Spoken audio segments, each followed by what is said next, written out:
that's fine. What are all those medals? I'll never tell. At least not while the sun's shining.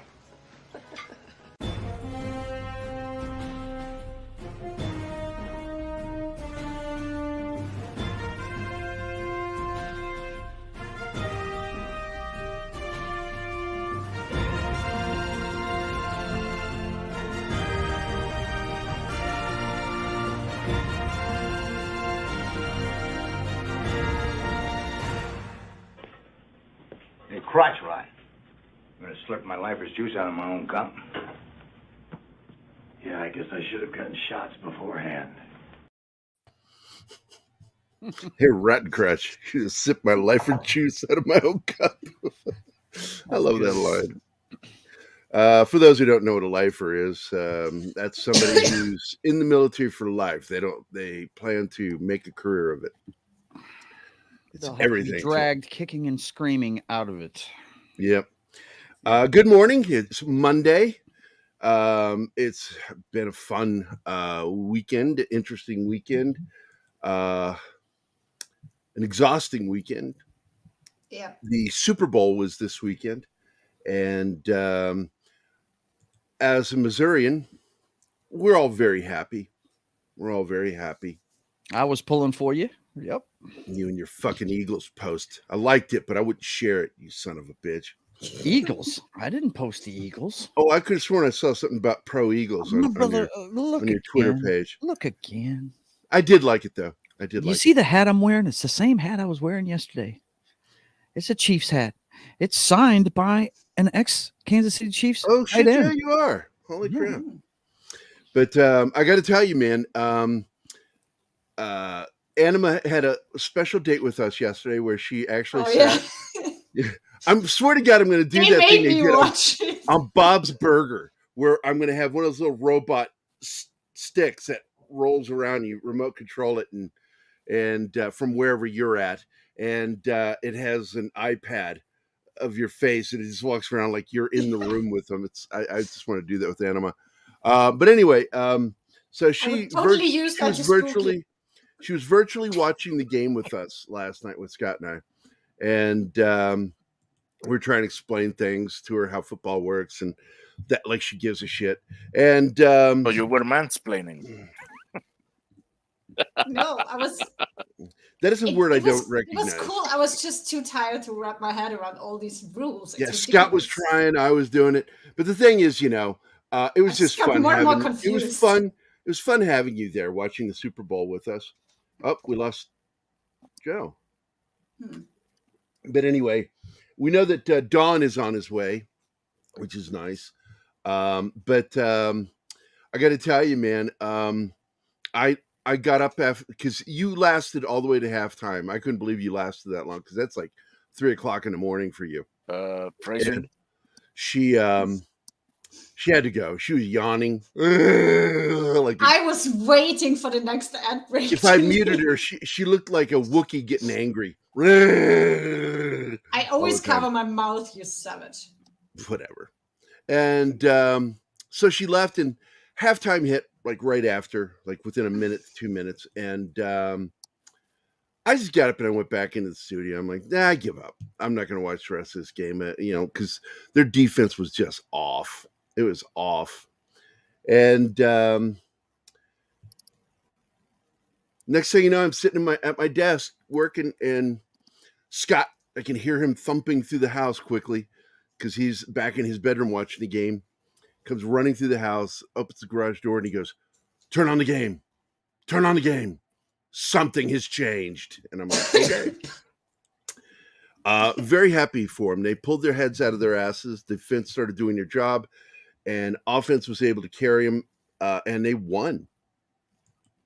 It was a tight race all the way to the end. Hell of a game. Good. Whatever. It's good for Kansas City, man. Good for Kansas City. If you don't like it, it's okay. But you don't have to shit on it. Let's see. Marcus says, good morning, Gerry, Martin, hello, Anima, and Joe. Got my large iced coffee with 2 espresso shots. Wow, that flash trailer, Gerry. Thoughts? I I'm still collecting my thoughts. I think my biggest thought was on what's that bitch's name? Grace Randolph doing you had to pick on Walter Hamada. You had to pick on him, and he quit. It's like I swear to God, she's an idiot. That's my thoughts this morning. Is great. Keith sent me that this morning. I'll pull it up here real quick. I can't believe he fucking. She's just so stupid. Let me see. Where the heck is it? Now Keith sent it to me this morning. Where the heck is it? Why isn't it showing up? There it is. He sent it in our PC Wrecking Crew group. And Grace Randolph says, here's an interesting irony. I'll go ahead and share it. Good morning, Don. Howdy, y'all. Does that share screen? This just blew my fucking mind. Here is an interesting irony. Many DC fans are loving Walter Hamada's The Flash. Yeah, this is the piece of shit she is. If you hadn't pushed for him to be fired, he quit because of online hate. Yeah, he didn't quit. Zaslav didn't renew his contract and told him he was pointless. He'd still be at Warner Brothers Discovery. You'd be keeping Keaton and Calais and Affleck still. Just interesting to think about. She's such a piece of shit. She really is. I cannot stand that bitch. Fuck her. Fuck her and the horse she rode in on. Right, Dawn? So I guess we're not family friendly today, eh? It's Military Monday. Of course we're not. Post Super Bowl, I barely got any sleep, and I'm lucky I'm I'm lucky. Fuel Up. This show is brought to you by Fuel Up. I got to tell you that game yesterday was one of the most amazing I've ever watched, and that includes 4 wins by my Steelers. That was an amazing game. Well, it was frustrating here. And you weren't here. Anima actually virtually watched the game with Scott and May. She was on the phone, and he was holding the phone so she could watch the game, and we were all talking. It was fun. And she got to experience that first half, and I thought the offensive team was doing great. They were just doing fantastic. Defense for Kansas City was just not playing. And a lot of mistakes getting made on the field, and coverage was off. But got up and left halftime because that halftime show is garbage, and went into the office to do some more work. And then Scott had gone back to his room to watch the rest of the game. Then I heard him like thunder coming through the house towards me in the office, and the door just opens, and I'm like, "Yeah, what's up?" And he goes, "Put the game back on." So I put it back on. That second half, holy shit, what a game. That's where it became the game. I would not piss on Philadelphia if they were on fire. So, now I got to tell you, I went into that game not really giving a damn one way or the other. But by the third quarter, I was rooting for KC, just no getting around it. They were one amazing comeback team. Holy shit. But that's just my opinion. Oh, I got to tell you, I'm right there with you, buddy. I'm right there with you. I was shocked at that fucking game. And I sat there at the end just like, I don't know, I felt almost like a kid watching a football game. I couldn't believe the turnaround. And it was even asked by one of the reporters to the coach, like, what did you say in that locker room that changed things up? Because they were not going to win that game the way they were playing. They weren't going to win. And he says, I think we all just, basically he said, we all just kind of pulled our heads out of our asses and played the way we're supposed to play. And I thought it was a good response by the coach. So I agree with you. I think in particular, the second half of that game was one of the best games I'd watched since I was a kid on the Super Bowl. I think the last great game I watched for Super Bowl was Pittsburgh Steelers. Yeah. With Rocky Blyer, Terry Bradshaw, yep, Joe Franco Green, Harris, Jack Lambert. Yeah, Jack Lambert, Jack Ham, the Jacks, the defensive linebackers, man. They were the backfield. They were amazing. They were brutal. They were my heroes. But that was the last great game I think I remember seeing. And wow, yesterday. Good morning, everybody. I see that we've got some of our regulars here. Penny is here. Fishbelly is back. Good to see you, man. Marcus, of course, our good friend, and of course, the Peter Rican fan site. I want you to know Skywatcher called me. I know, I was there. Yeah. Oh, okay. Did you hear me when I answered? Yeah, you went, no. We did. And I'm like, I invited you like twice to come on this. I'm like, messaged you, no response. So I'm like, yeah, okay. He doesn't love us anymore. Well, I know I go into my, Anima knows this. I go into my dark places, and I said, I guess he's just going to one of his dark places, doesn't want to talk to anybody. And no.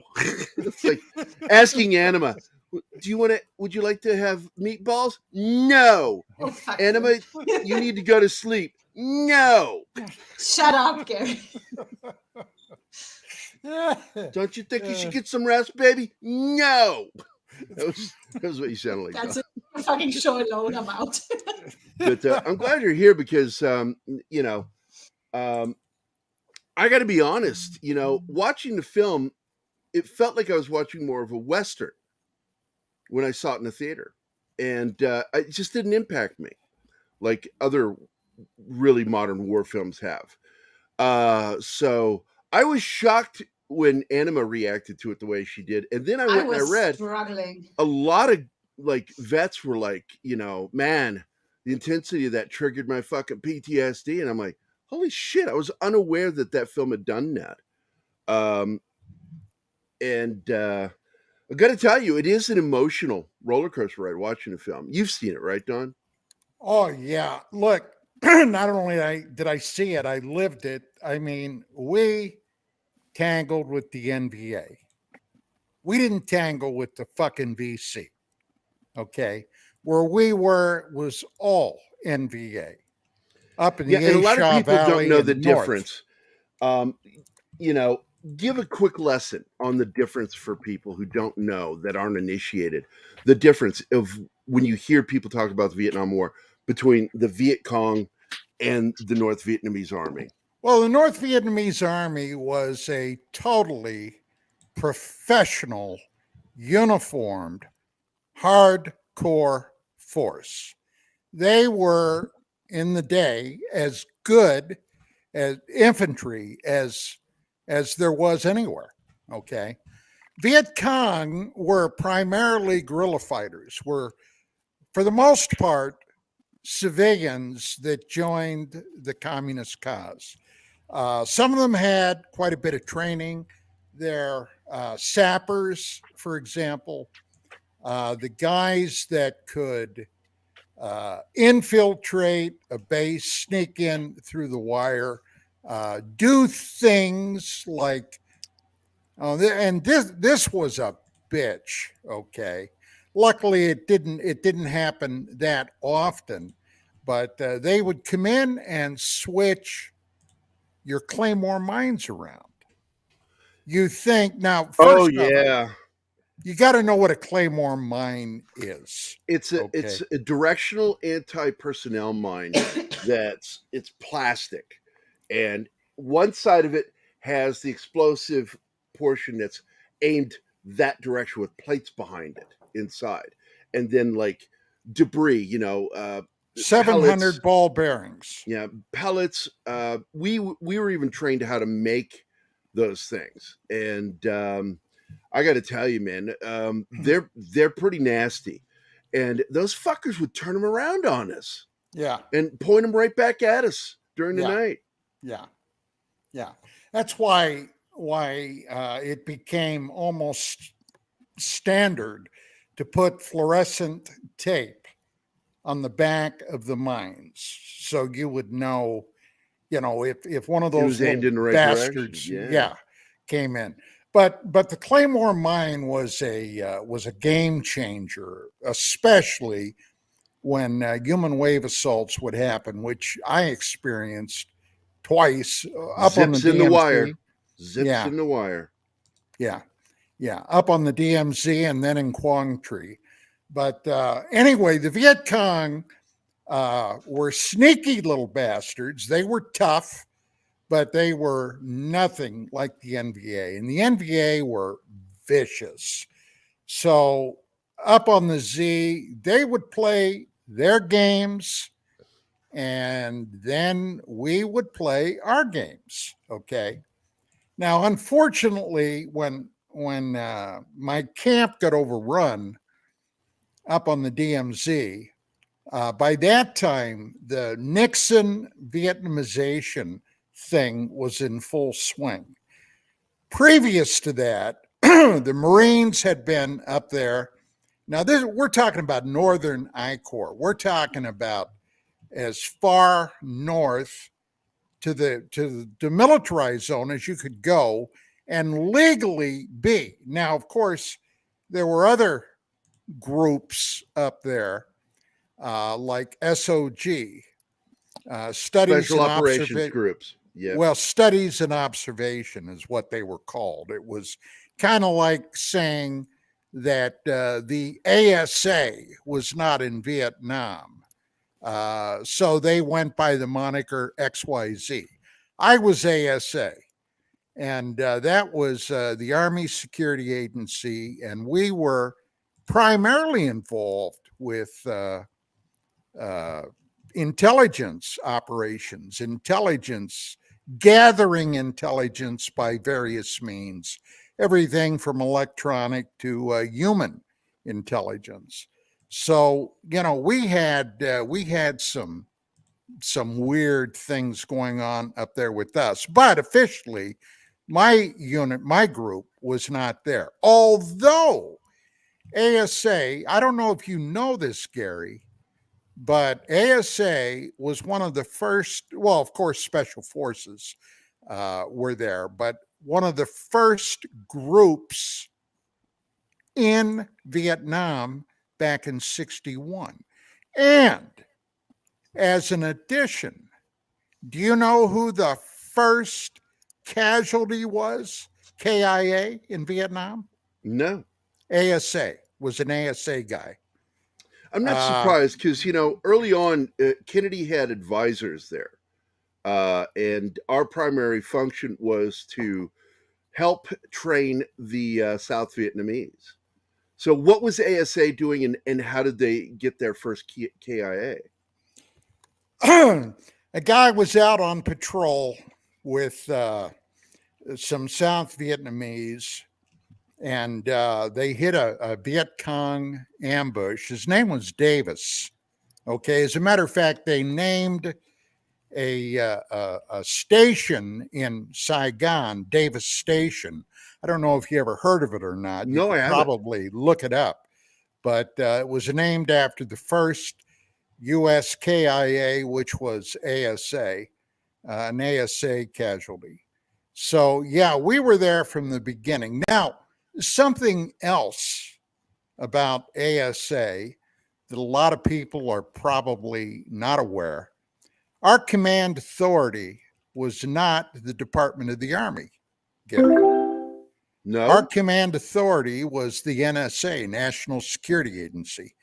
And back in those days, nobody even knew there was an NSA.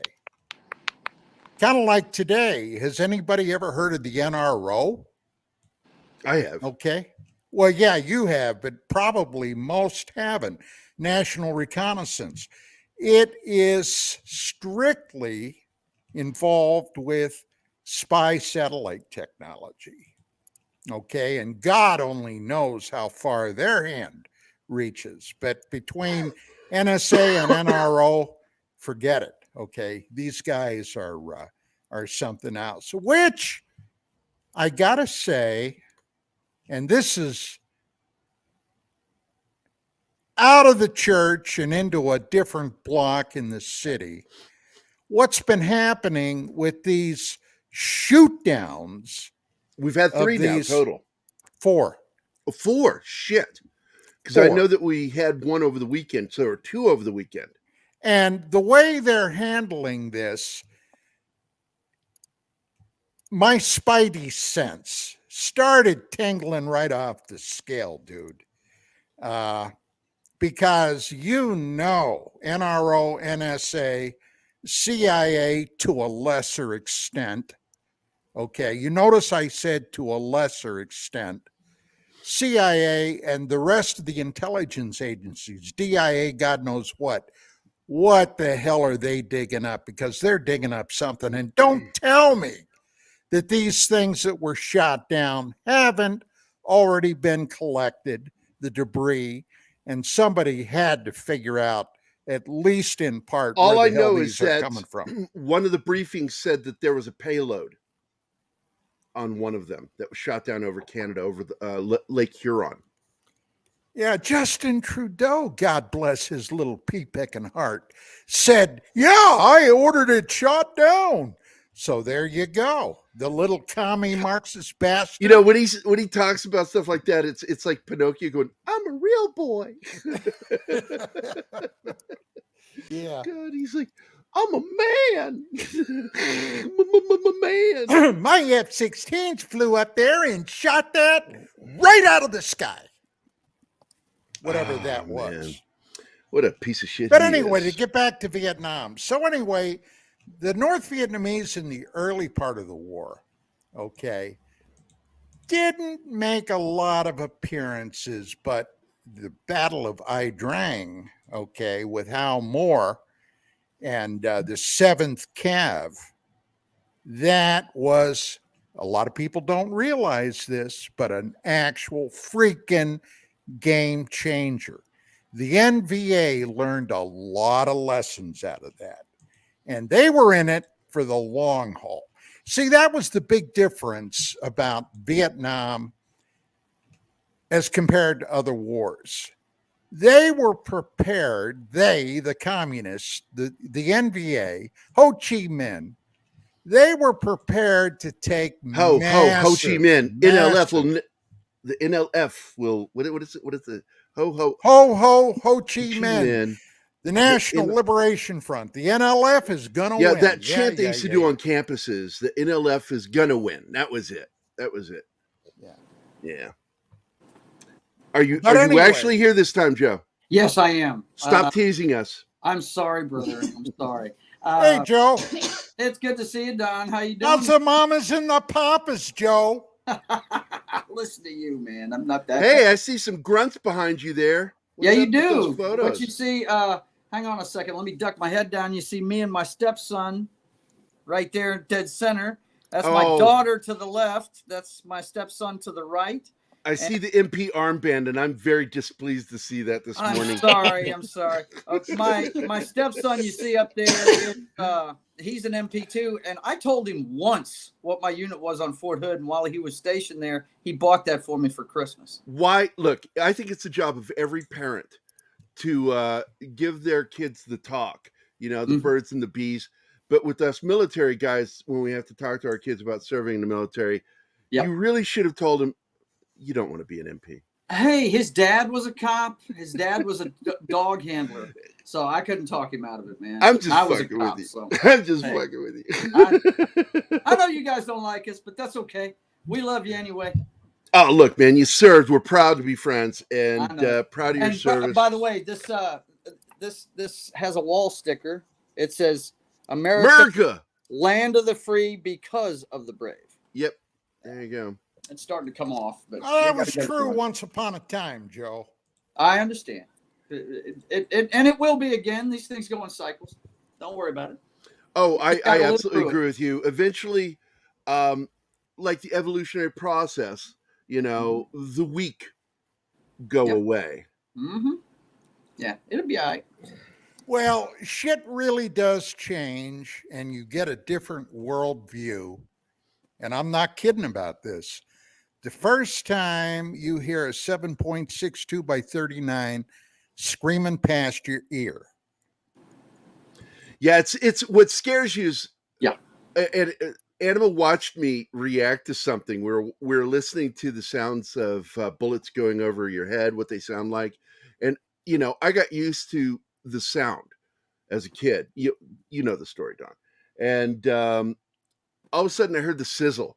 When I heard the sizzle, my head went like that because that minute was like right over you. It was like, oh shit.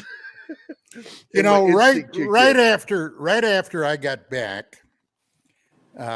This would have been late August, early September of 72. After I was discharged out of the hospital, came home, got my honorable discharge.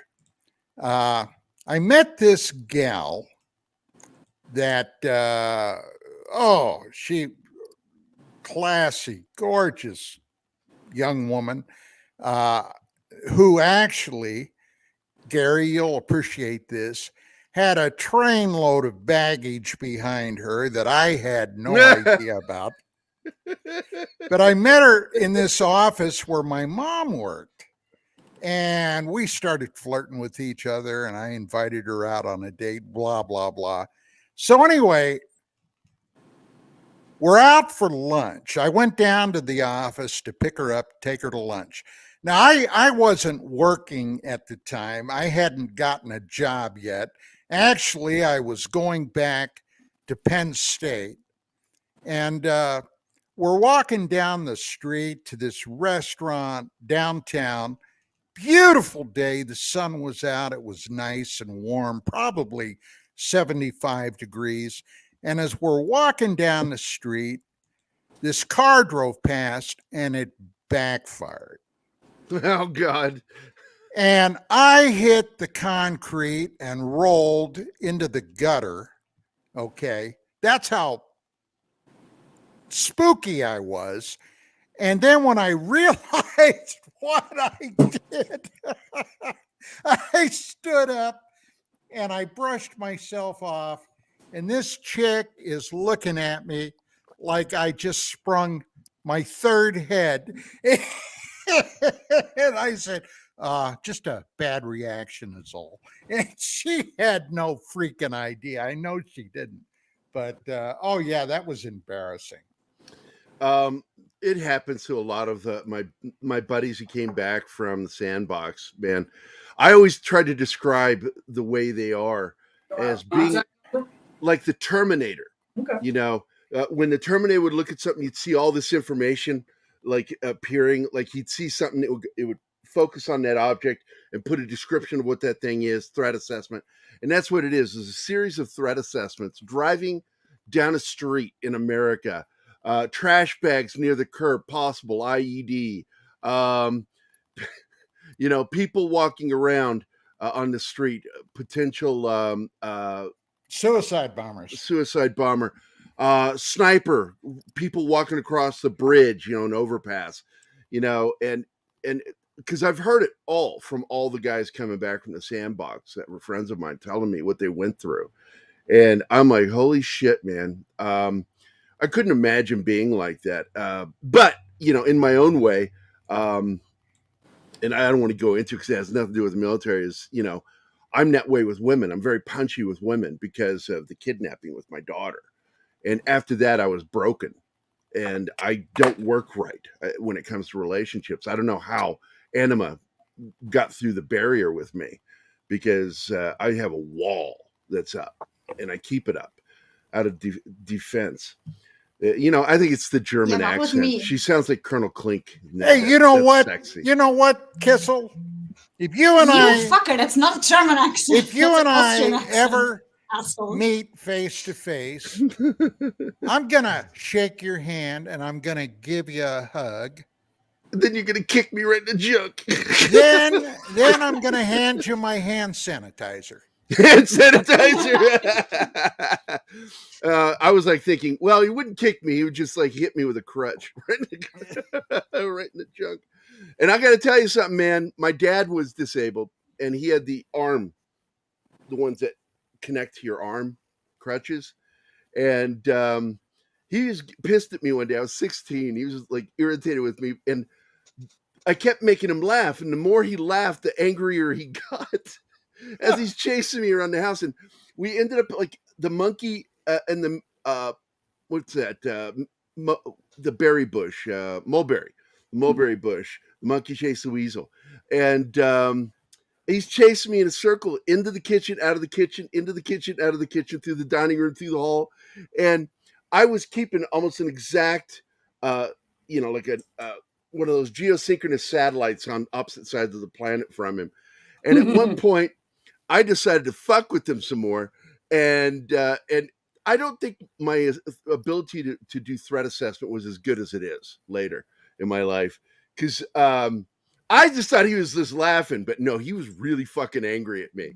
And I turned around and said, "Oh, sorry, Dad. Am I getting too fast here? I'll slow down." And I did an impression of him walking on the crutches. Here, I'll slow down for you. And I went, because I'm walking like I've got the crutches. And he barked, laughed, and I turned as I was about to go through a door, and he took one of those things, leaned into the left crutch, and threw like a spear the other one, and it went between my feet.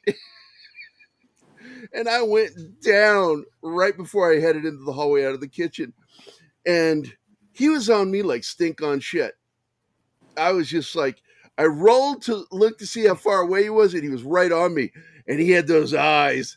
And I remember letting out an auditory scream, like, ah! Did you learn anything, though? Yes, I did. I hauled ass and got the hell out of that apartment.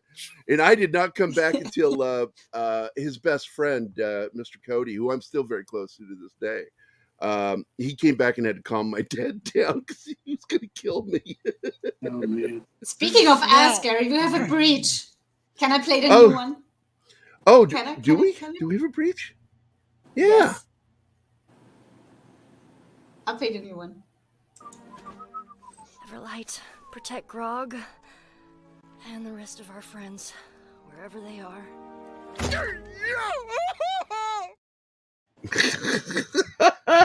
Suppository this big.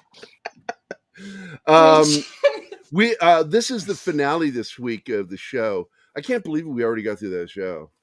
So we'll be doing that on Friday, Fantastic Friday. But I want to go real quick into some serious territory. I want to share the screen. Our good friend is in a lot of trouble. 24/7 Fusion Media. He is. He's got deep vein thrombosis. I've known for it for a while. We just didn't talk publicly about it. I always kept it to ourselves because I didn't know if you wanted that known. But he's been keeping it quiet. He just stays in the background, doesn't want to talk about it. But he's been having all kinds of financial woes with his medical condition, and if he's not careful, this will kill him. It will kill him. And you can actually go to this link. I'm going to put it in the chat. There it is. And the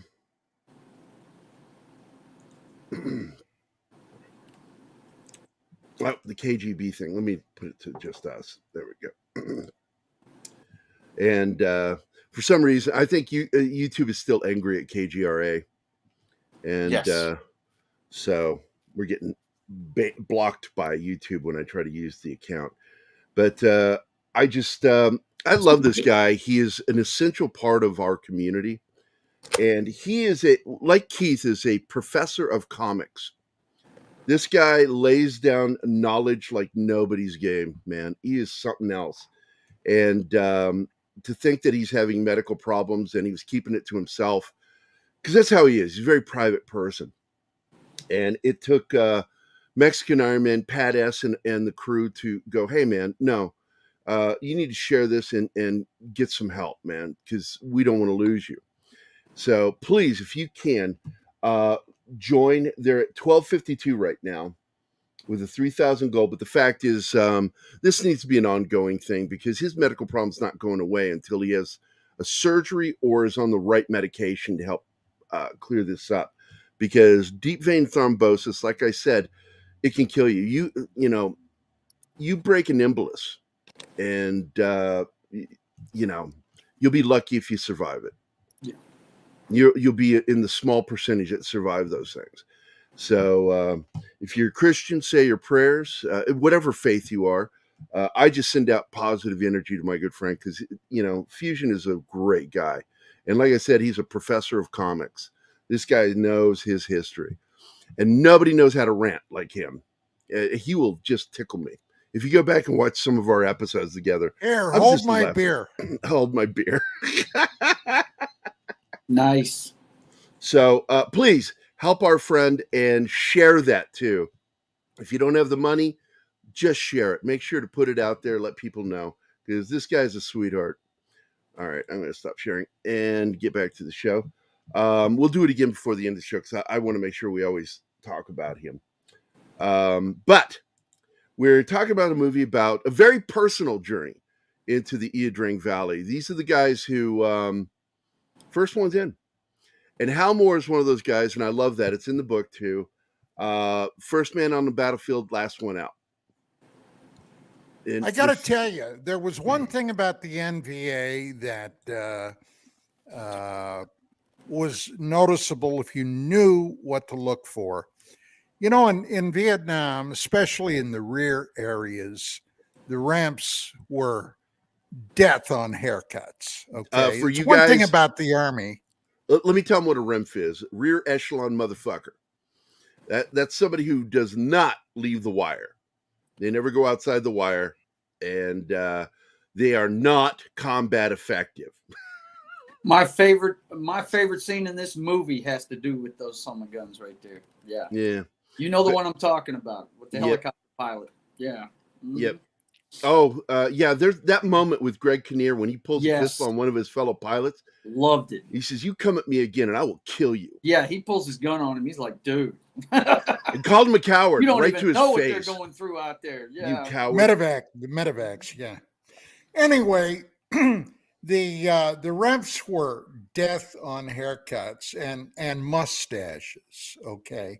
Because a lot of guys wanted to grow a mustache, and boy, you couldn't let that get past the corners of your mouth. Corner of your mouth, that kind of crap. Well, the NVA in many regards were similar to that. They had a very distinctive haircut. Okay.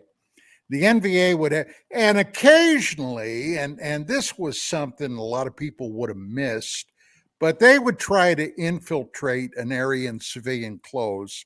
And you'd see them, for example, bicycling down the road. And if you saw their freaking haircut, that sumbitch is NVA. Has he got a weapon? No, don't see one. Rules of engagement. Rules of engagement, man. Yeah. You know the cocksucker what he is, but you can't do anything. You are, because I don't know what term you use. I know that we had weapons type is what we used. Did you use that back in Vietnam? Weapons type? No. What did you call it? Weapons type mean you couldn't fire. Get some. Now, just let you know, Bill is our producer today. I want to thank Bill. Bill does a wonderful job. Love this guy. I'm so glad you introduced me to him.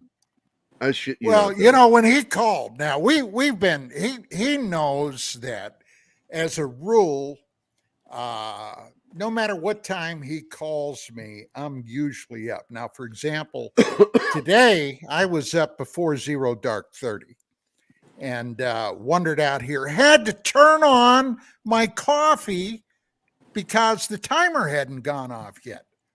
So Bill always, when he calls, hey, what's happening, Bill? But not today. I thought I'd fuck with him. Okay, which I did. And if you noticed, he didn't react to that at all. What do you want? Do you remember that? Yes. What do you want? Because he knows he's used to you doing it. Gary's getting ready to go on. Wants to know if you want to go on, do the show Military Money. No. I heard it and I was like, holy shit. Oh my God, Bill's awesome. And now for Bill, I did something very special because he had a personal request for our Saturday morning fun time. And if I don't know if you're up for this, Don, are you a fan of John Wick? Does the Pope wear a tall hat? I've added John Wick trilogy, the first 3 films, to our Saturday morning fun time. It'll be 1 movie per weekend. And we're going to watch the first 3 films before the release of the new film. And I did that just for Bill because he asked. And I thought that's really actually a really good one I'd like to, because I consider that a modern classic. That is going to be a beloved film franchise long after we're gone, and hey, it's fucking awesome. Speaking of an awesome looking movie that's coming out next month, have you seen the trailers for 65? Fuck yeah. That falls right into what I believe, that we were seated here, and their idea that it was by accident that we ended up on Earth 65 million years ago. I'm like, fuck, I'm all in on this one. Yeah. I've got goosebumps. And I love the fact that they got an actor who actually was a combat effective Marine, even though he medically discharged before they got deployed because of an injury. He was already Adam Driver. His weapons use on that was really good. I was watching it going, fuck. My favorite moment in the most recent trailer is watching his magazine count, weapon count. And yeah, watch on the he's side firing, and you just watch very cool. him running out of ammo as he's in this Wouldn't battle. we all love to be able to see that? Yeah. Mm-hmm. It gave me a memory of Aliens. Remember that when you just watch the number count on the rounds dropping to 0, the stress and those fighting those xenomorphs. That's what that felt like. I got all excited watching it, going, ooh. I'm stoked about watching that fucking movie too. In fact, I'd like to do something akin to a watch party, like talk about it right after we watch it. And I don't know if I want to do spoilers, but I definitely want to talk about the excitement and all the best Now, scenes. just so you are aware, have you ever heard of a book written by Dr. Richard L. Thompson and Michael Cremo titled Forbidden Archaeology? No. Mm-hmm. No. Look it up. Look it up. Forbidden I'm looking at it right Archaeology. now. Don's giving us homework. Yes.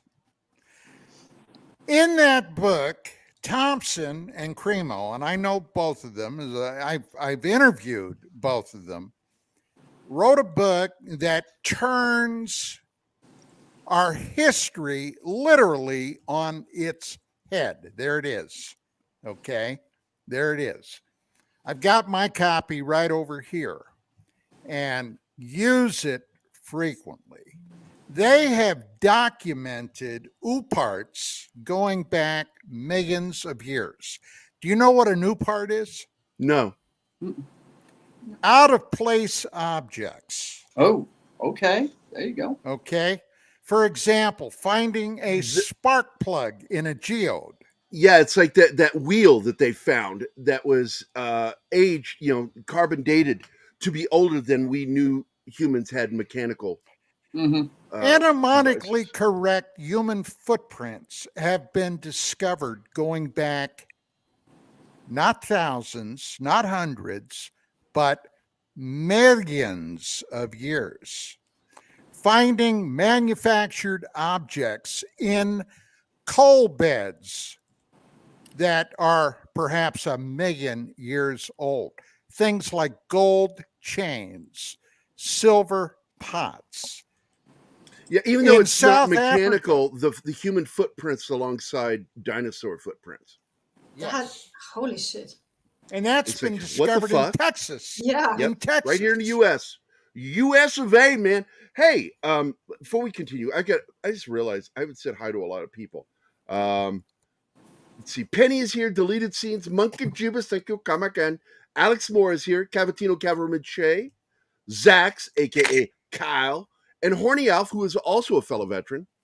and he invited me into a very special group of veterans talking shit over on Twitter. It's just a group where it's a private group, and it's kind of fun hanging out with those fuckers. Horny Off, good morning, man. Bill, what the fuck are you doing? Are you in your bathrobe? I'm sorry, smoking jacket? Smoking jacket. You know I'm always in my bathrobe. What are you, fucking Hugh That's his Hefner? signature? Coffee, bro. You're Hugh Hefner. Okay, got you. No, I was just showing a picture while you were talking of me standing on a seawall on Johnson Island toting a 60. Oh, yeah. By the way, you remind me of that show. There used to be a show, I forget the name of it, Dawn, with Hugh Hefner on TV, where you would go on the tours of the house, the mansion with him. Yeah. Midnight at Playboy or something like that. It was something like that. It was After Dark. It was Playboy After Dark. Playboy After Dark. That's there it. You go, Joe. Well, there's an even older one that was back in the 60s, I think, with him that, made it classy. It was still part of the Sinatra era. And back in those days, it was a must-have. You had to get your Playboy card, your Playboy membership card. You remember that, Joe? Yeah. I don't remember it personally, but I'm a fan of the magazine, the whole mantra and everything. I'm a big Bond fan. I've read all the stories that were printed in Playboy magazine. My dad was a fan, so yeah, I kind of inherited it. And then I've watched some of those old After Darks. The Rat Pack were always there. Always. Yep. Yeah, big fan of the Rat Pack myself. Mm-hmm. Yep. In fact, I just watched a little documentary on how Joey Bishop got kicked out. Mm-hmm. And man, Sinatra, dude, he was an unforgiving motherfucker. Yeah. I mean, his relationship with Kennedy died quickly.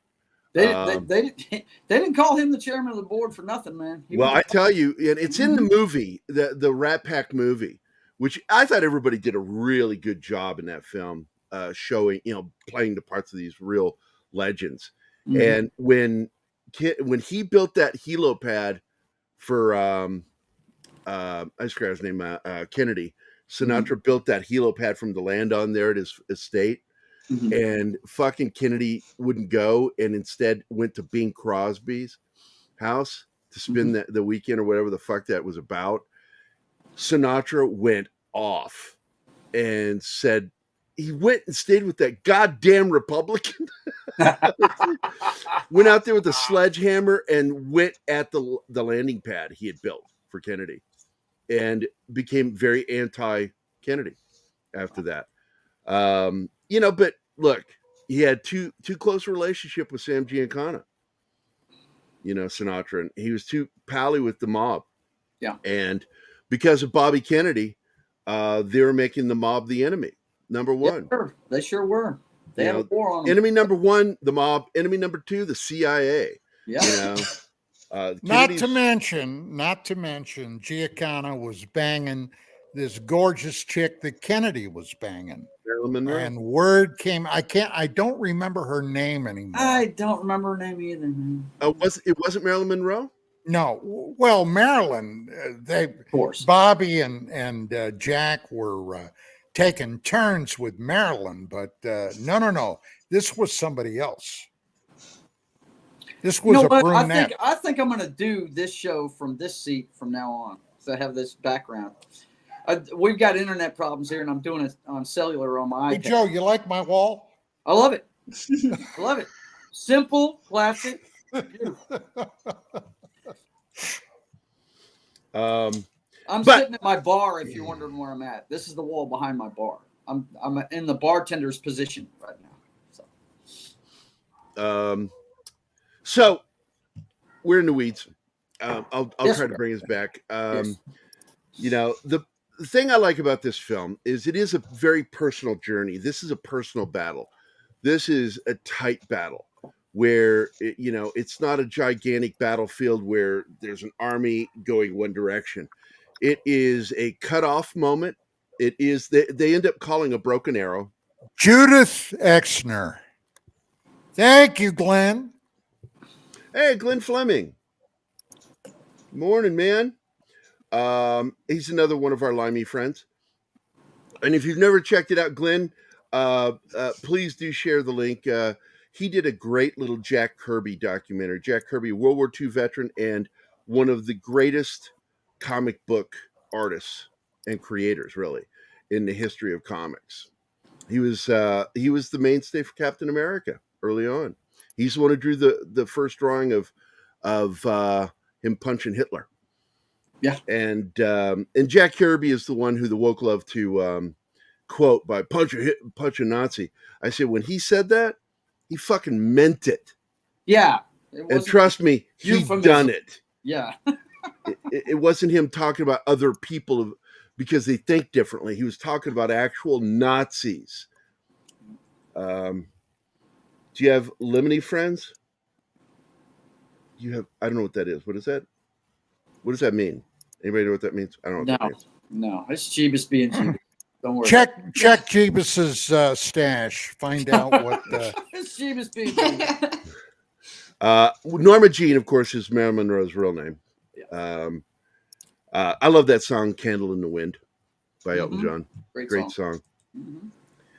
But so Judith Campbell is the one you were talking about, the one that was banging Giancana and Sinatra. Exner. And Kennedy. Oh, Exner. Okay. Oh, Judith Exner. Got it. She changed it later to Judith. I get it, Campbell. Okay. Yeah, I only bought. I got to tell you, there's a funny story. My dad, for years, got pissed with my fascination with pornographic photography. When I was a kid, I was like 16, and I got busted with stash, and as you said, stash, and so my dad like just started getting all judgy with me and saying stuff. Never had that in the house. And I turned to him and I used my brother Michael, and my brother Michael joined me in this argument. Thank you know where we got our porn from? We stole it from under your mattress. And then I found a photograph, and I used to have it, and I don't have it anymore, of my dad sitting on the sofa, the same one you've seen where I'm sitting there with the sandwich, Anima. I'm eating a peanut butter and jelly sandwich. That's the same day, the same photo series with a bunch of photos. And he's holding a beer and a cigarette in one hand. You know how guys used to do that, have the cigarette in the finger and the beer in the hand. And sitting there like that, and then he had up an issue from 1969 of Playboy, holding it up. And I threw that at him when I was a kid. I'm like, you did too have porn. I'm proof now. Playboy's not porn. Why are we talking about Playboy on Military Monday? How did we even get here? Well, Playboy was a very Are you fucking kidding me? Thing in Vietnam. Are you fucking? You need to understand the military better than to say something like that. You know, Playboy was very important to veterans. This is what we were fighting for. Fuck yes. I know you made money off that because you rented one. Yeah, I had Variations, which has got photos in it. It had a lot of photos in it, beautiful women, but it had stories, you know, sex stories. That was what Variations was. It was a Reader's Digest size magazine, and I was able to hide that in the barracks. Basic training, dude. Drill sergeants couldn't find my stash. They could not find my stash. I'm not an idiot. Everybody else is getting busted. And they're like, how do you do that? And I'm like, what is all the clicking? What's going on? Martin. Yeah. Where did Joe go? Did you kick him? No. Oh, okay. Joe said he has, you were clicking. internet issues. I could hear you clicking when he disappeared. I was like, did you kick him? Gerry, he said he has connection issues. Yeah. But yeah, let's blame the... In the barracks, I had a copy of Variations, and I made $200 to $250 renting it out. But I told everybody that rented that magazine from me, I said, if I find one page stuck to another page, you're buying it from me, and it's not going to be from the issued price. I'm going to charge you for that fucking book. And I did. I made some good money off of that. Because there's no porn in the military when you're in training. God damn, man. And yeah, those drill sergeants, they couldn't figure me. I was smarter than all my drill instructors, and I could outwit them all the time. And I would say things, and they were like, they wanted to trash me all the time, Don. They wanted to smoke me so many times. And I was right. And that would frustrate them. Well, I told you I got double looks. I told you about my drill sergeant.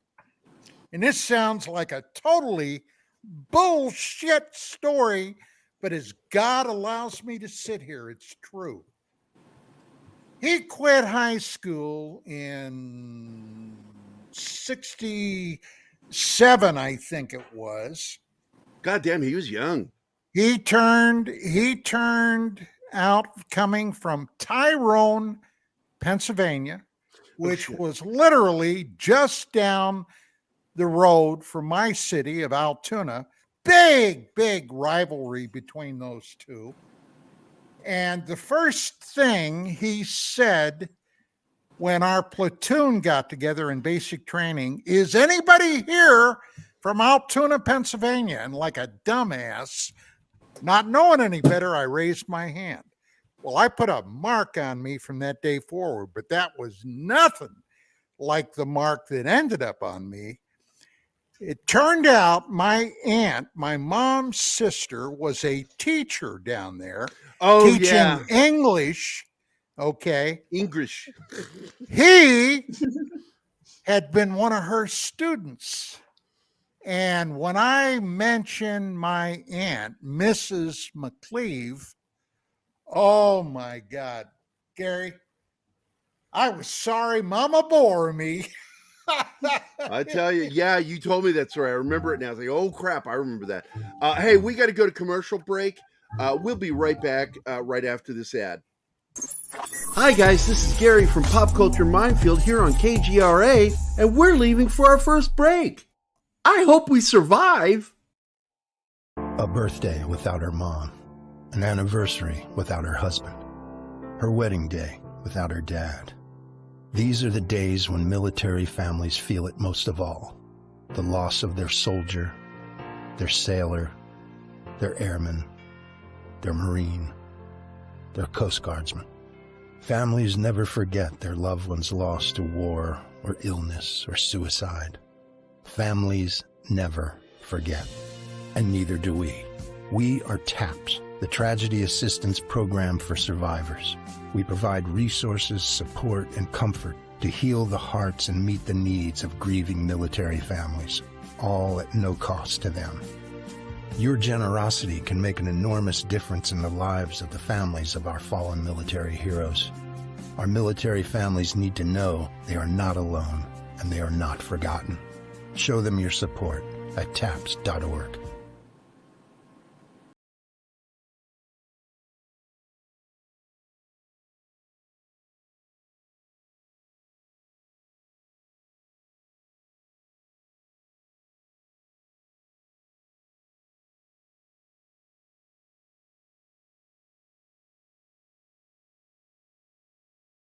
Question facing humanity is on the verge of being settled once and for all. The Mutual UFO Network has been at the forefront of this journey for nearly 50 years. Our members worldwide are dedicated to the research, documentation, and awareness that will shape the future of humanity. Won't you join us?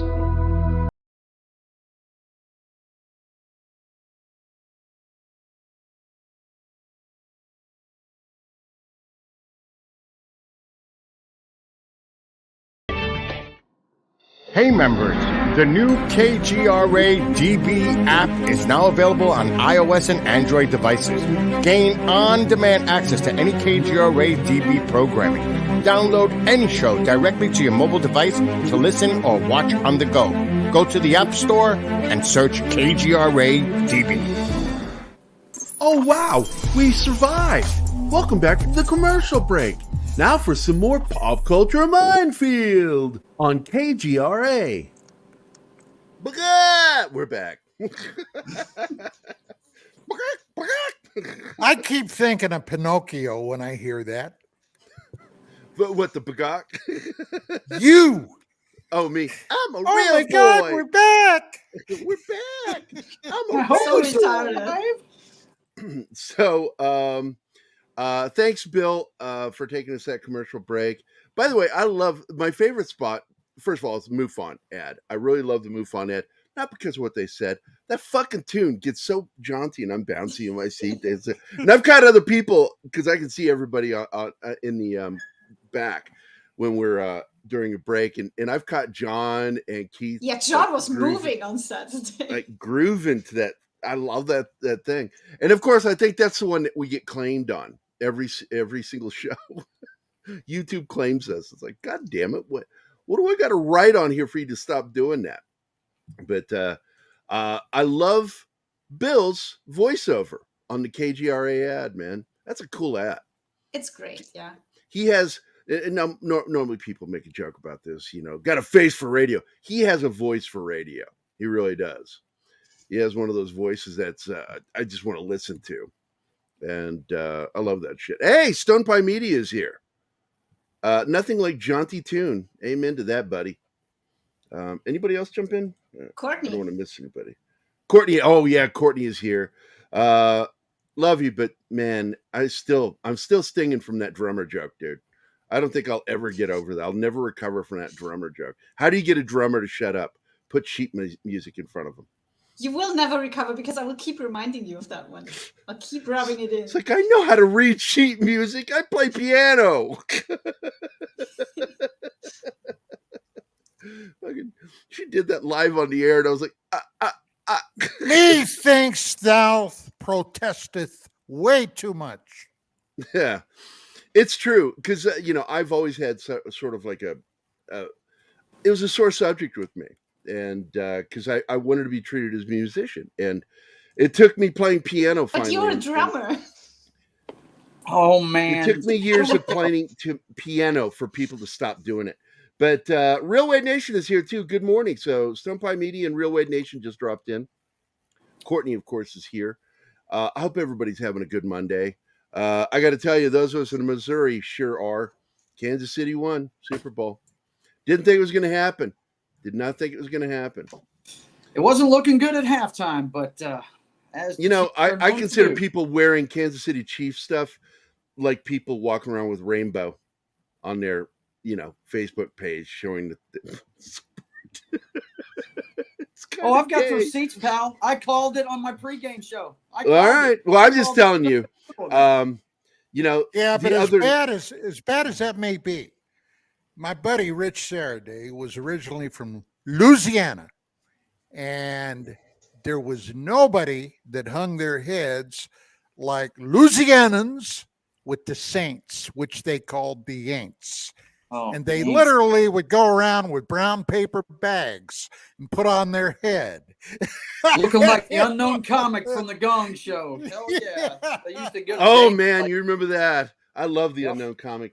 By the way, I was watching the new episode of Ancient Aliens this weekend. New episode came out, and they were talking about MUFON. And a friend of ours, who you introduced me to, Don, his photo was in the scene. It was Mark, because his face was on the cover of the website when they did the footage. It was like, oh crap, we know that guy. Not Mark. What's his name? New York. Chris DiPerno. Chris DiPerno's face was on the episode, even though he wasn't on the episode. His face was on there, and I thought that was kind of funny. Going, hey, we know him. Chris DiPerno, good guy. Oh, wait a minute. What'd you just say? I love you, Gary. Joe, the Eagles. Oh my God. That call at the end was bogus. Yeah, I was typing back to her in the chat. I will comment.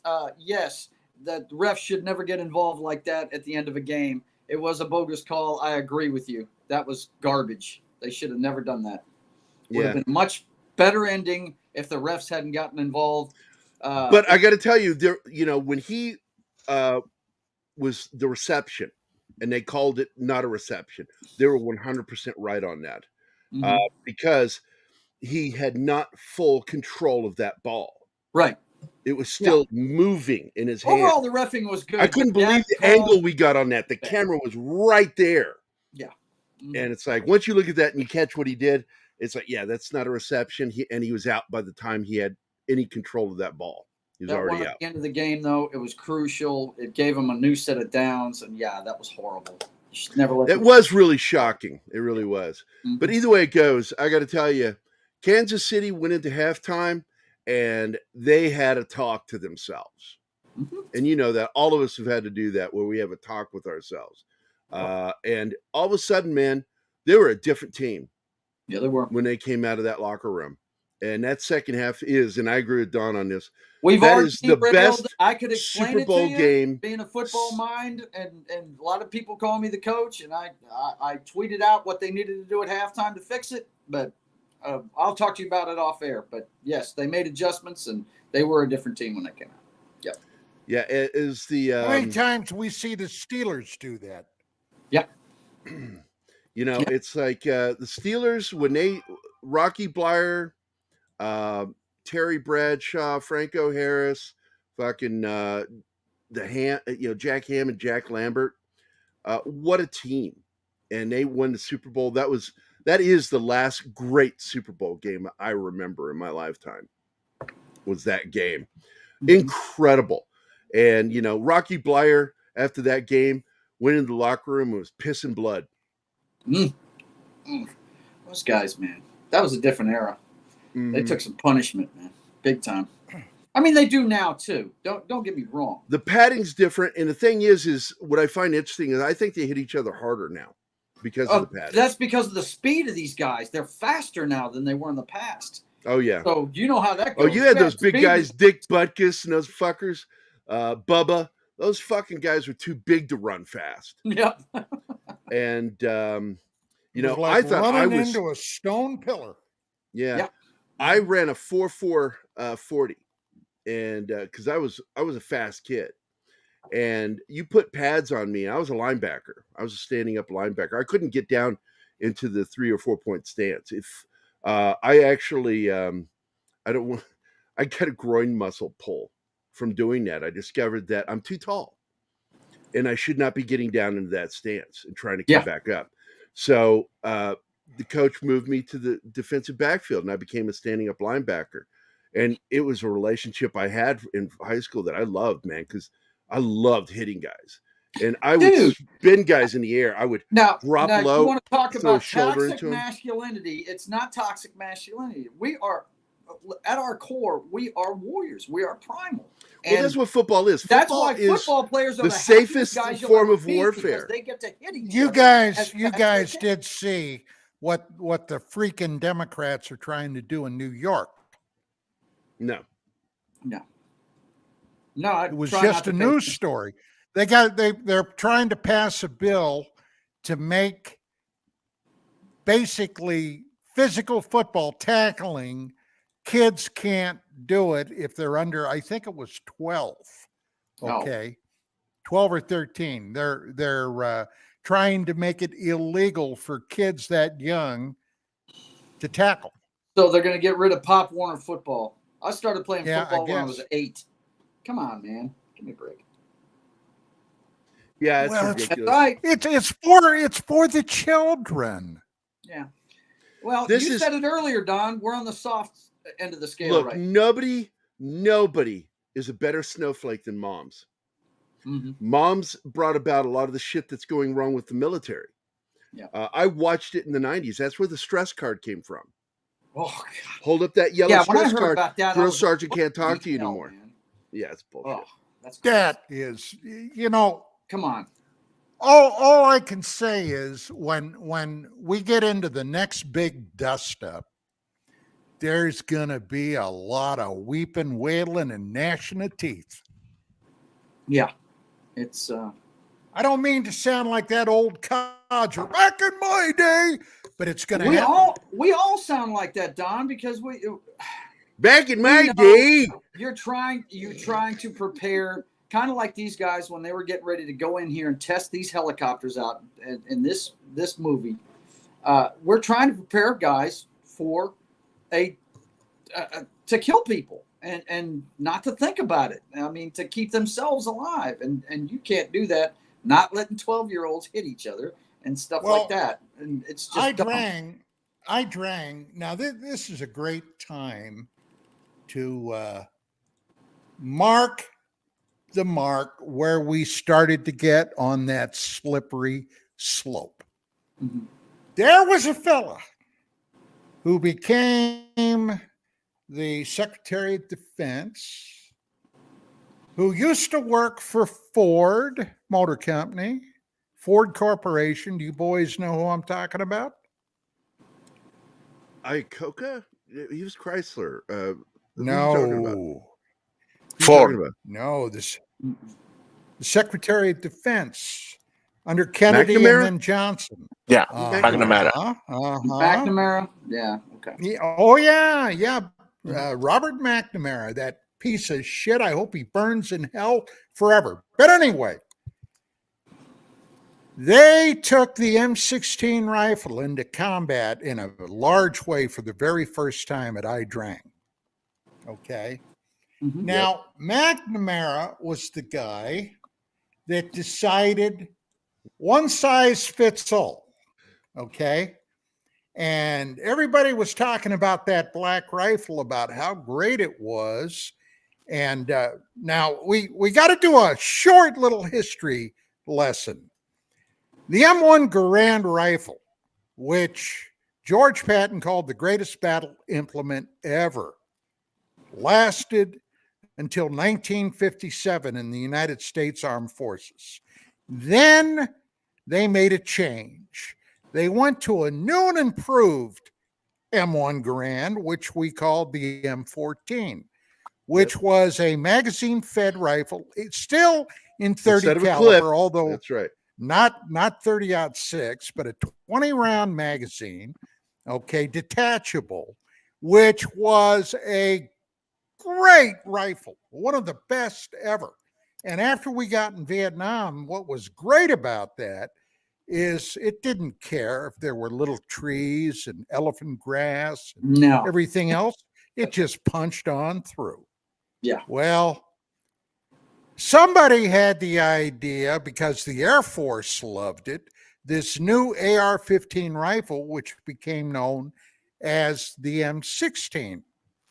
And pretty soon McNamara said, well, I'll tell you what, I'm going to phase out that M14 rifle, and everybody is going to have this new handy dandy space age plastic Mattel toy, which it pretty much was back then. Yeah, because Mattel actually did produce. I was fixing to say Mattel was helped develop it. Yeah.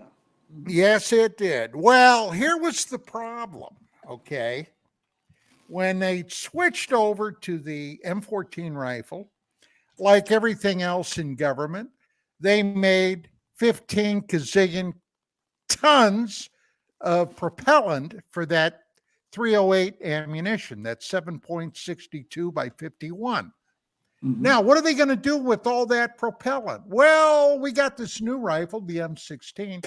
Let's just use it for that ammunition, which was not very smart, because that propellant was huge for a 30 caliber round. The M16 was a 223 5.56 millimeter. The tolerances were extraordinarily tight, and you shoot a magazine or two of this ammunition with that propellant and it would jam up. And originally, those dumb bastards said the M16 didn't need to be cleaned. So the Marines soon found out that when they would get into a firefight and their weapons would jam up and they couldn't shoot, all right, because they had to clear them, and the bores were not chromed, and in that heat and humidity, just stuck to it like Velcro. Yeah. Oh, baby, let me tell you what. Am I going on too long? I think I am. So the guys, I'm enjoying it. Don, the guys started writing home to their parents and their sweethearts and everybody else about this fucking rifle not working. Please send me a handgun. And guys were going into combat with 357s and 9mm, whatever, because they couldn't depend on the rifle. Congress had to get involved, and they had hearings about that. We lost a lot of guys. They ended up dying okay, because of that weapon.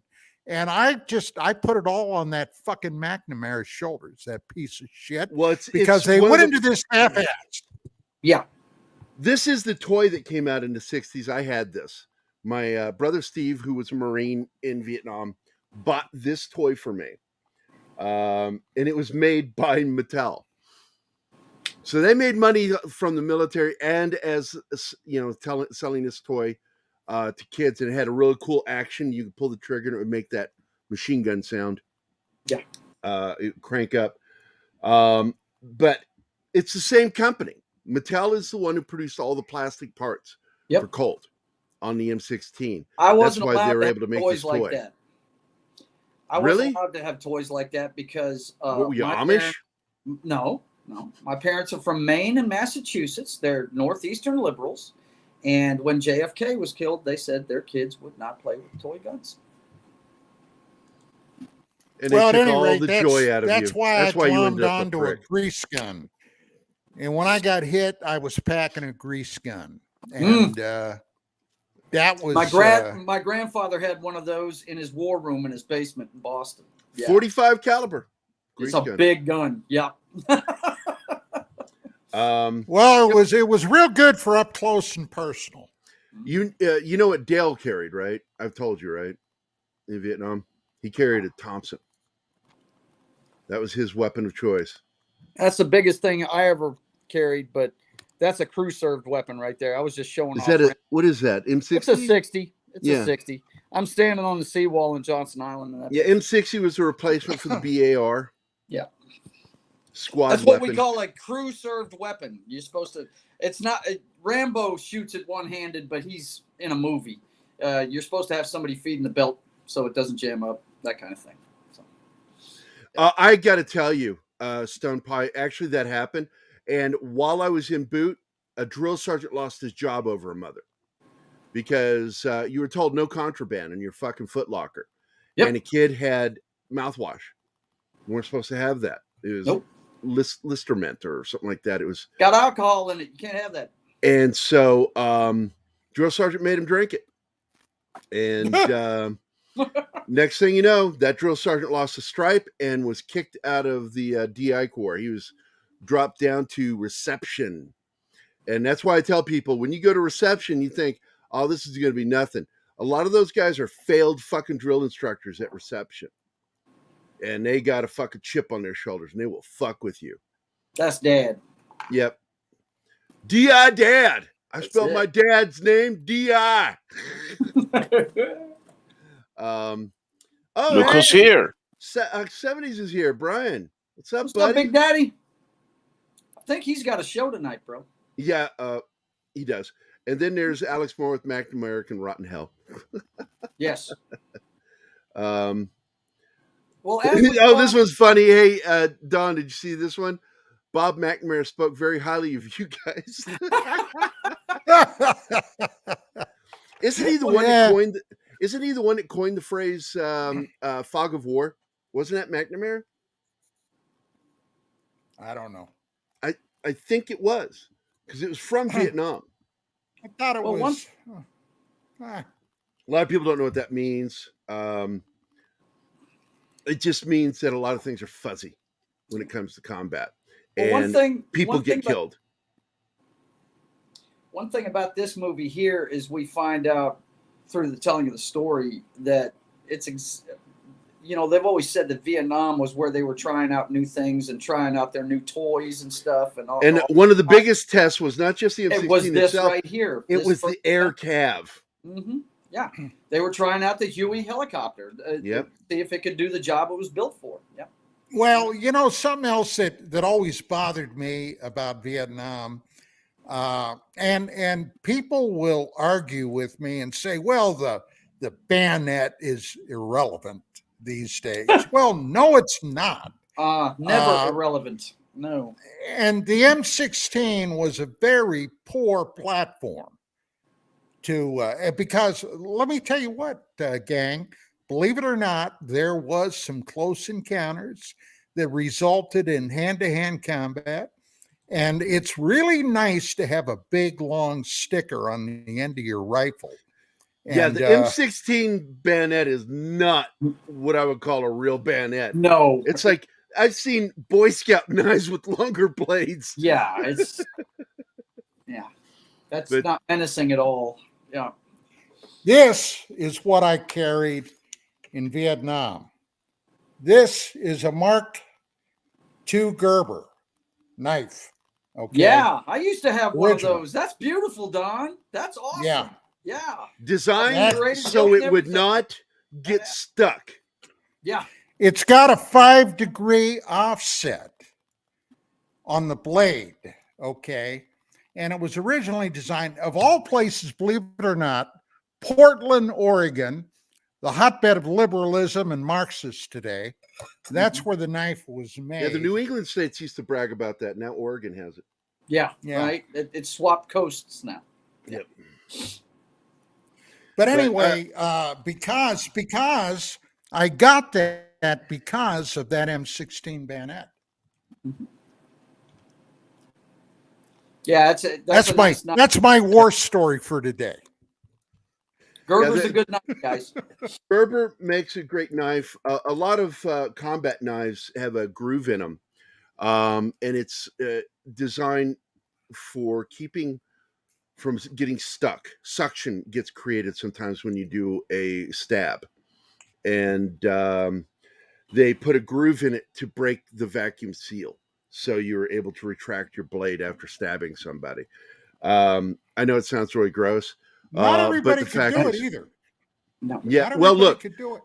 I think one of the best moments in Proof of Life with what's his name, the Aussie actor, Meg Ryan, and the Aussie that played Gladiator, Russell Crowe. Fighting around the world. When he fucking kills that guy with a blade, he throws up at the same moment.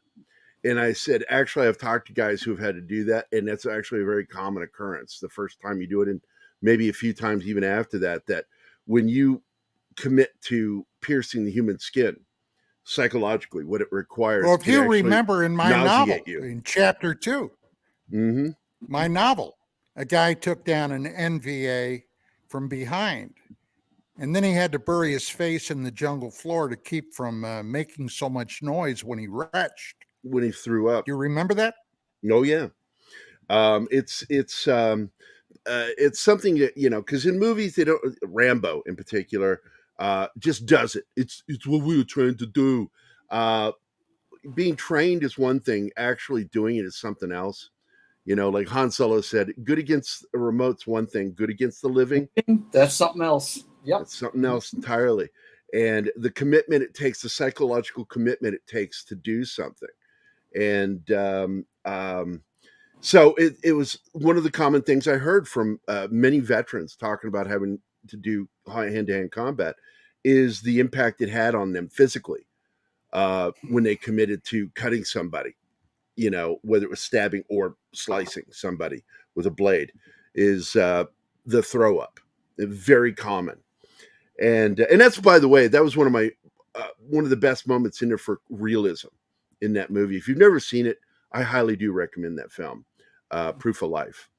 It's about a guy who is an engineer who gets kidnapped down in South America, right? South America, where it's an industry. It's an industry for these fucking guys to, you know, to fund their things. And so they kidnap Americans and Europeans, and they'll fucking hold them for ransom. And that's where you get these negotiators, these guys, it's insurance. And they're trying everything through the diplomatic thing, and it's not working. And Meg Ryan decides to go with a Merc that has a great experience in this field. Get My Husband. And it's a good film. Good film. It's a romantic film. But I thought it was well done. Yeah, it does. Well, I'm not really big into that kind of romance, but I thought it was well done. Meg Ryan was everybody's sweetheart until that movie. And then, of course, found out that she and Russell Crowe had bumped uglies while making the film. We know Russell Crowe's all about OPP. Yeah. No doubt. He's down with OPP. Yes, he is. Yeah, you know me. Yeah. That's a reference to a song for those of you that are too old to know what we just did.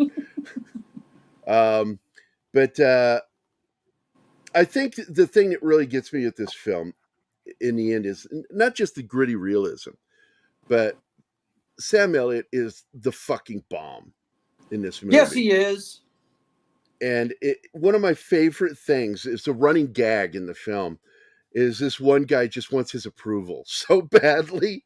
He says, "Good morning, Master Sergeant." He goes, "What's good about it?" You know, where are you, fucking Good morning, Sergeant Major. Sergeant Major. He says, "Beautiful morning, Sergeant Major." And he goes, "What are you, a fucking weatherman now?" He can't say anything right. He's uninitiated, but once he becomes initiated, he gets respect from that Sergeant Major. Well, a lot of people don't know that Plumley, who was a Sergeant Major in real life, was a World War II they mentioned it in the film. Out of the 82nd. That's right. Out of the 82nd Airborne. And did you notice when he went into the Ai Drang what his primary weapon was? No, I didn't catch it. He didn't 45? have any time for those fucking black rifles. Oh, yeah. He had a 45. That's right. 45. 1911. That's right. And he used it in the film, man. He used it like crazy. Gentlemen, prepare to defend yourselves. We were still carrying those. We were still carrying those in the early 80s when I was in. And they were about to go to the Beretta, the 9, when I was getting out. Yep. Now, that was a McNamara kind of bullshit prank to pull too. Yes, sir.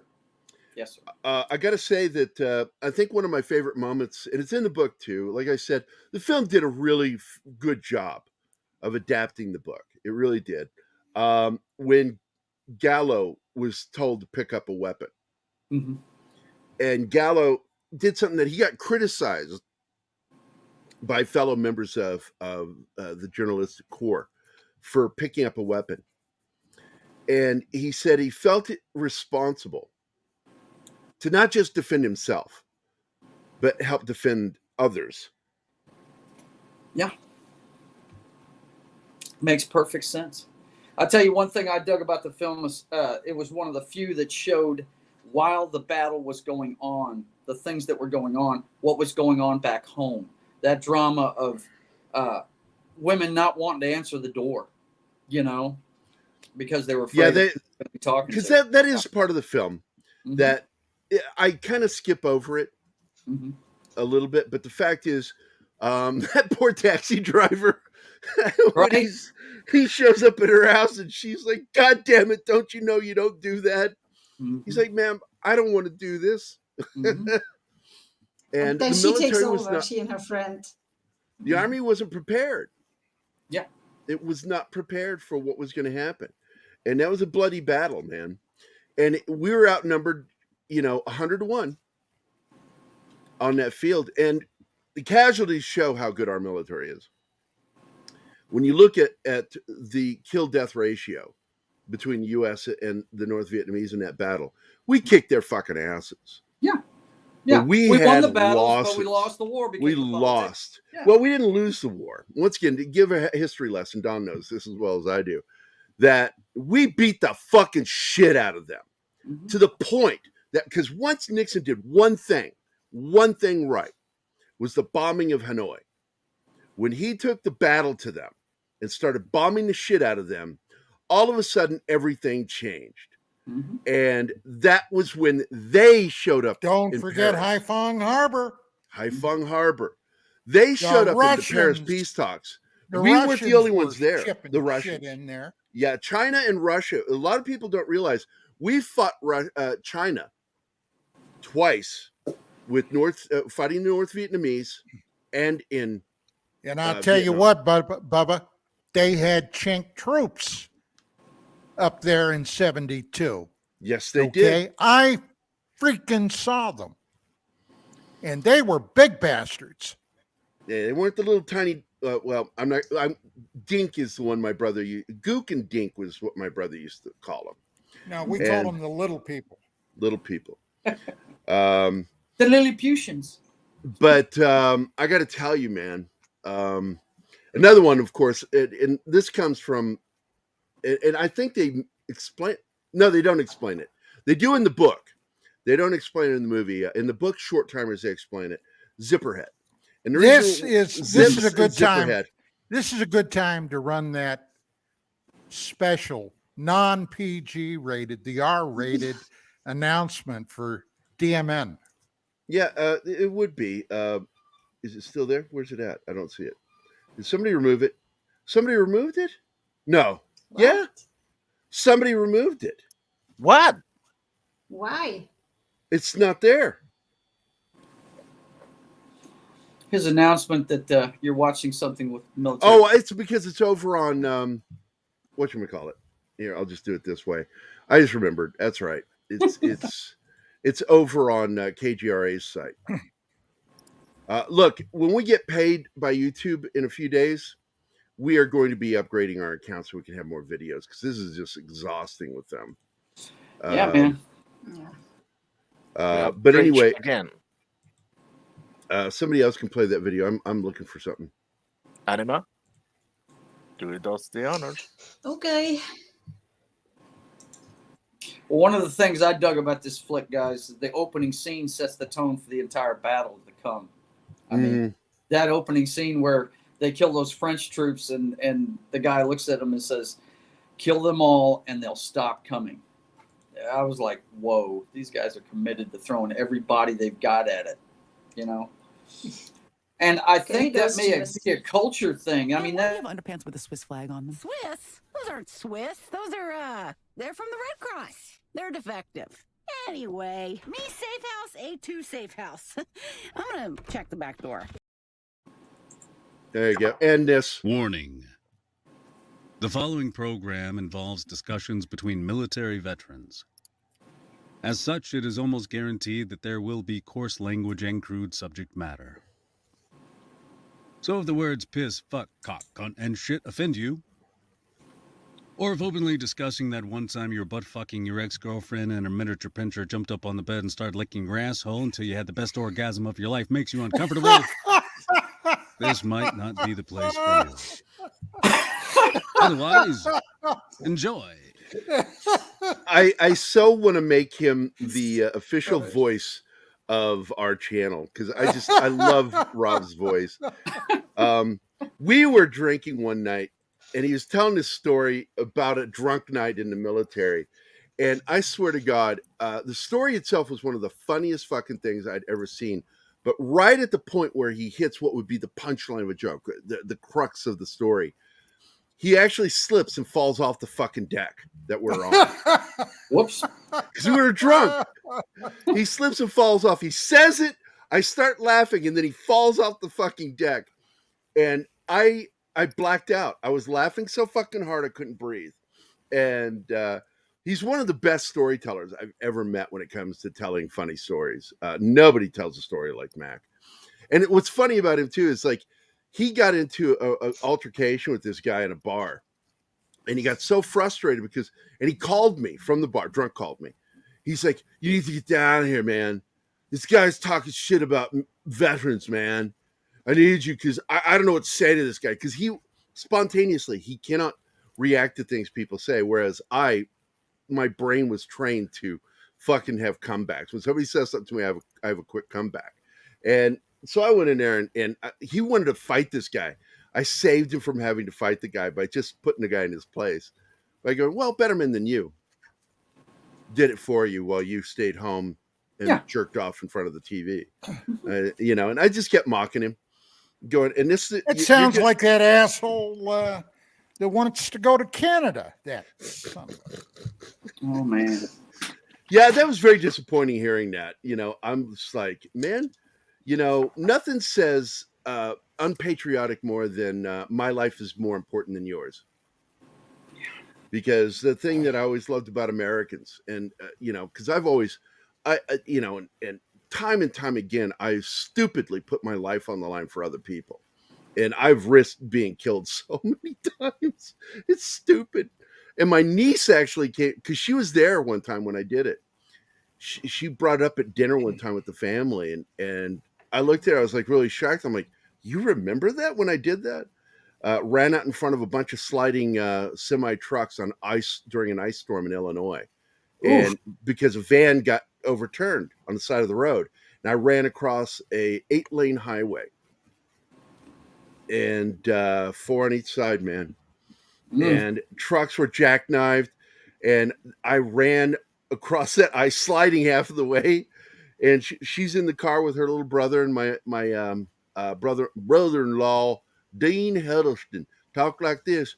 He'd say things like, "Whoop, there it is." Like, don't do hip hop there. You sound weird. And they're just sitting in the car watching me run across this fucking crazy highway to get those people out of that van. And I was very calmly prepared to fucking get hit by a truck because I kept looking up and I'm seeing the jackknife truck coming at us. And I'm like, you might want to hurry. Get out. Okay.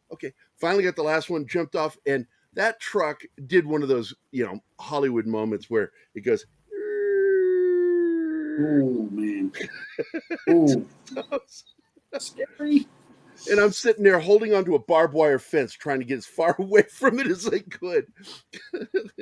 And my niece brought that up at dinner going, "You did that? And right, we saw you. You scared us." And I'm like, "You thought you were scared? I had to check my underwear. I thought I shit myself. I really did. I thought I shit myself when that truck was coming because I really farted when I jumped. When I jumped, it was a very audible. That's called an evacuation of the bowels. Gerry. Yes, and it happens when you're stressed. Because I told somebody the only time I was close to what would be called a firefight was a friendly fire incident, and it is not a firefight. And I got knocked to the ground. I thought I got hit, and I pissed myself. And I was so thankful that when I stood up, I was covered with mud, so nobody would notice that I had pissed myself. And I knew it was piss because I reached down and touched. Too much information. That mud was warm. On the garage, it was very warm. You think that's TMI? Don't try listening to this story for the third time. The saw gunner that tackled me, the machine gunner that tackled me, was laying on top of me. He was trying to protect me, man. He was trying to, I was their medic. He was protecting me. And all we were there for was, road crew protection. That was it. Temporary duty. And next thing you know, I'm like, oh, I'm not dead. I didn't get hit. Oh my God, he's just laying on me to protect me. And I wanted to thank him. And I yelled, "Get the fuck off me, fat ass." I don't think I ever thanked him, but that's what he was doing. He was just protecting me. Fucking piss myself. Yeah. You can tell they're true stories because I always look like an idiot. Yeah. Right. At least you can laugh at yourself, buddy. I do. I do too. My sergeant said the coolest thing, because he was a combat vet. He says, don't ever sweat it, Gerry. He says, you'll never hear the one that gets you. Yeah. And I'm like, is that supposed to be comforting? You weird way of comforting me. Did Gerry feel a poke at his back door? I don't know, maybe. The breaches keep coming. Is that a saw machine gun, or are you just happy to see me? Jesus Christ. The Huey helicopter. I think the coolest thing about the Huey that I found out, because I wanted to be a Huey crew chief, medic. I wanted to be a medic on a helicopter. And that the Jesus nut, because you know what I'm talking about. That there's this nut, and it's called the Jesus nut because it holds everything together. And they are prone to breaking in some of the older Hueys. And they would pancake. They would just go boom, straight down when that thing snapped. And so I said that, during training, I actually referred to it when we're doing helicopter training. And I brought that up, and this instructor just turned and looked at me. He goes, "You know about that?" I said, "Yeah, I wanted to pay to be a chopper pilot. I wanted to that happened to Randall. Kevin Randall. Kevin Randall. Really? Yeah. He pancaked? Well, they were coming into an LZ, and he landed on a mine. Okay. Oh, fuck. Yeah, anti-personnel, not an anti-tank, but it was an anti-personnel. Okay, anti-personnel. So it's not going to hurt the armor so much. Yeah. Well, the explosion knocked him literally out the goddamn door, and he busted his ass. Okay. And he was always pissed off because they wouldn't give him a Purple Heart for that. He figured he should have had I broke my coccyx in combat. Wait, MPs in the early 80s were trained to repel out of them. That's interesting. I didn't know that. Yeah. Well, I got to tell you, MPs are very repellent people. There it is. Now we always just called them the mamas and the papas. One of the things the drill instructors told us when we first got it, the first day in basic, they're like, "You thought you guys were going to be wearing white gloves and directed traffic," and I'm hate to tell you, your MOS is now 80% combat oriented, and that's interesting. One of the things that they had us doing as a new mission back then was rear area combat operations, and what that's RACO. And say it again. What was it called? Rear area combat operations. Yes, that's a breach. Yes. Yeah, it sounds like a breach to me. What it is they trained us to rappel out of helicopters to take on troops behind the lines. Did you fast rope, or did you just straight up rappel? What's that, sir? Did you fast rope or rappel? No, well, we weren't rappelling because rappelling takes a wall. Yeah, we were going straight down out of the helicopter. Yep. Well, to give the MPs their due, the MPs saved the American embassy in Saigon in Tet of 68. Yes, they did. And once again, point out, we completely decimated the North Vietnamese in the Tet Offensive because communication was hard between the NVA units. And so there was miscommunication on when to launch. And part of the battle, they launched early, the field battle. And we slaughtered them in that. They fucked up. Big foobar. And then the next day was the Tet Offensive that took place within the city and the American embassy. And all they will talk about is how it was breached. But the fact is they were completely driven out by those MPs. And those that weren't killed fucking fled the city. Because once again... Well, a lot of them went to Cholan, okay? And they had a big gunfight down in Cholan, which was primarily, Vietnamese, like the Japanese, were very racist. There were a lot of Chinese, indigenous Chinese in Vietnam, okay? They called them the Nungs, and Cholan was primarily a Nung enclave, but the Vietnamese and the Chinese hated each other, okay? A lot of racial animus. I mean, they had been fighting each other for 2,000 years.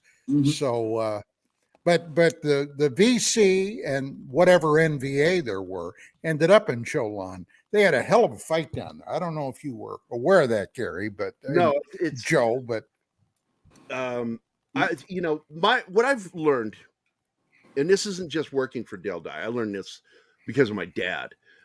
We never lost a battle in Vietnam.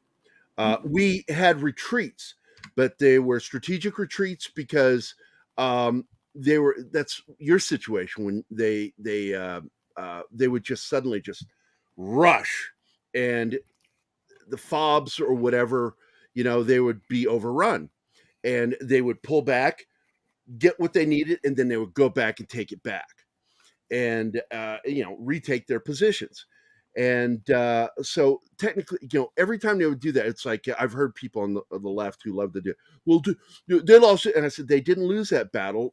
They just simply, we had to pull back, reconnoiter, and go back into the fight because we weren't properly prepared or manned for that combat because they would just flood these bases.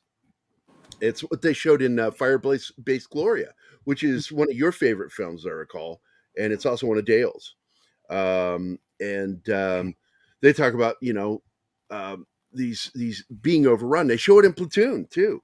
Leads to the best line in the whole fucking movie when he orders a danger close fire mission. The lovely fucking air war. assault. Yep. And he hangs up that receiver, says, "Lovely fucking war." And I'm like, that's a great fucking line.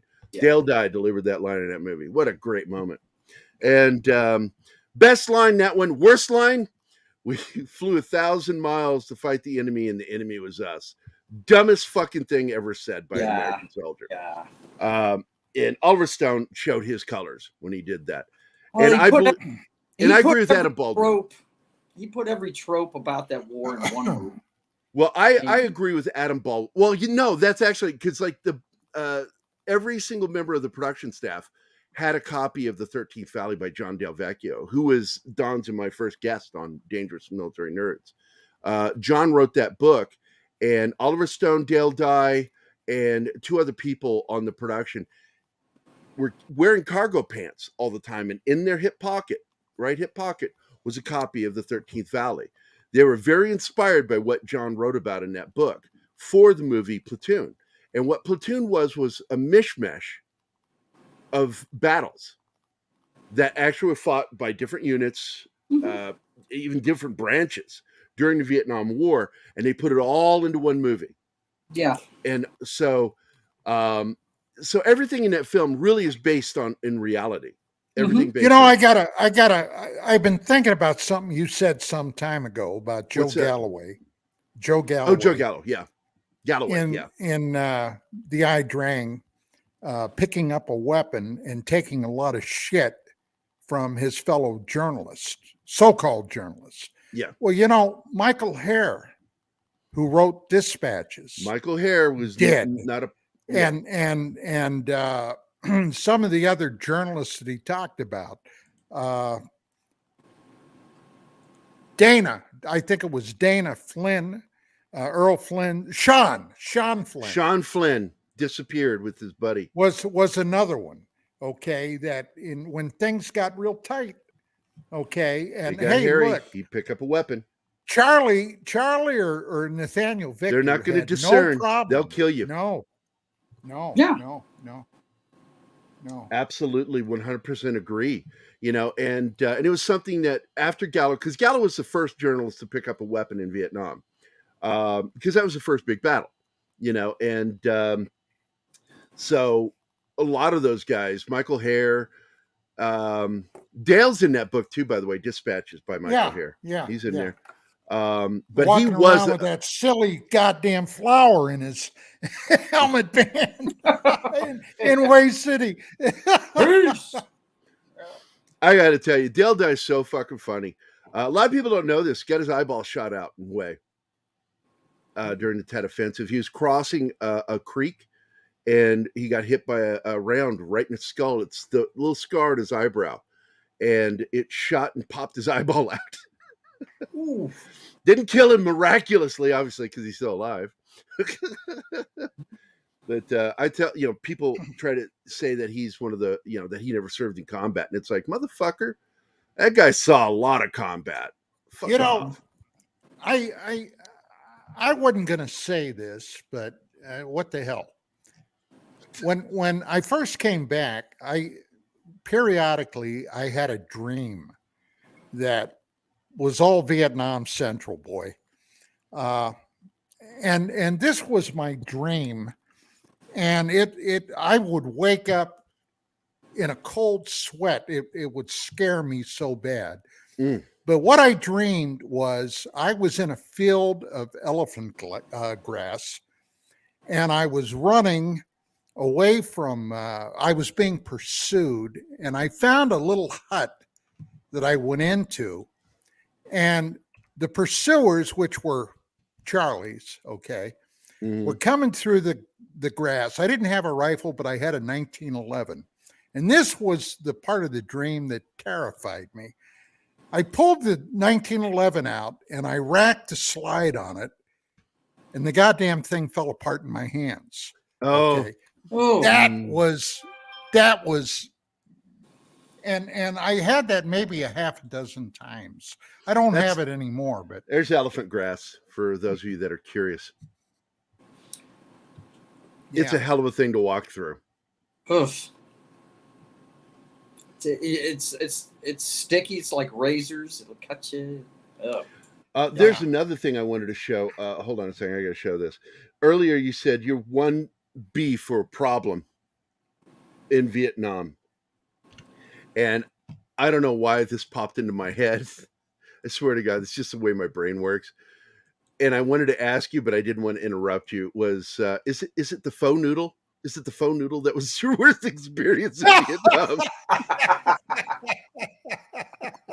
Good. I got to tell you, man, I fucking love faux noodles, man. I can't have them with diabetes, man, but I love those things. And I'm like going, why do you need K-rats or C-rats when you got fucking faux noodles in Vietnam? These things are delicious. Did you eat faux noodles when you were there? No. But what we did have, we had our sea rats, of course, right? And you know, when I was up on the Z, which are so yummy, by the way, right? We used to trade with the well, at the time it was Third Arvin, which were not worth a shit, but we used to trade rations with them. But they started to come out then with LERP rations, which are very similar to the MREs today, but they were freeze-dried LERPs. And they weren't bad either. But I mean, if you're hungry, even a freaking sea ration tastes like a 5-star dinner. Oh, man. Yeah, it does. It's like that Eddie Murphy joke about eating a cracker. You know, is that a cracker? Because you're starving to death. Have another one, please. It's got to be a Ritz cracker.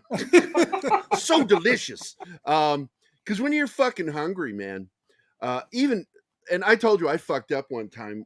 I always worry about everybody around me, and I forgot to drink extra water because as a medic, we walk around more than everybody else. And I needed to drink that extra canteen of water with the MREs when we ate them.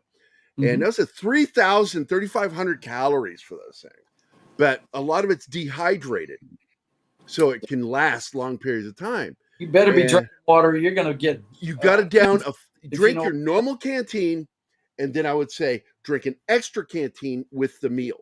And then, and nobody wants to hydrate like that. Nobody wants to. And then I fucking was sweating, walking around, checking on everybody. And then I forgot to drink my extra canteen. 3 canteens of water, and because of the sweating and the walking and the schwitzing, and so 24 hours later, I'm in the latrine back at post, and I'm trying to shit and can't shit, and I knew immediately I fucking didn't hydrate properly, and I knew I was in trouble, but I didn't need a medic. I took care of it myself because I am a medic. Yeah, but. Yeah, I learned quickly hydrate with eating MREs, man. You can always tell. That is a painful poop. That is a painful poop if you don't. You can always tell people that had C rations or MREs. If you want to know if they had C rations or not, ask them to show you their collection of can openers. You know, the little slivers of metal that's folding with the tooth. You know, it looks like a tooth. It's called a P38, Joe. Yeah, P38. I have one, and I live by it because I can still open a can faster than the best electric can opener. Yep. With those things. Once you pop that hole, man, you zip right through it. It's really quick. By the way, absolutely, the MP Corps, and I found this out with a lot of my buddies that were MPs, that it's almost guaranteed employment after the military. It's like being a medic. I was guaranteed employment as either anywhere in the medical field, really, to be honest with you. But I think one of my favorite things in the Army was the illegal food, contraband food, that I would bring with me all the time. And out in the field, I was always carrying cans of Vienna sausages. But I just remembered this was another one that I would have in my retinue of foods that I would bring in my cargo gear or my medic pack. And I bet you guys have eaten this shit too, man. Don, you got one of those on your keychain, don't you? Yeah, there it is. Yeah, that's where you keep it, man. Yep. There it is, deviled ham. Yep. And I always said that is what needs to be in MREs and the old C-Rats. Deviled ham is the shit. Yeah, at least it held its moisture a little bit. It did, and it was always yummy. You slap that on some of that army bread, and you don't care that the bread's garbage. Deviled ham is yummy. But I'd carry that in my cargo gear and stuff. And if guys were hungry, because, man, everybody's always hungry. You're always hungry out in the field. And I would always have these little snacks. And, because it's the most important thing as a medic. You got to take care of your guys. Mm-hmm. It's your primary function. If you're not taking care of your guys, back in those days, I and everybody else was a smoker. So I always had my 4 packs of Lucky Strikes. Oh, shit.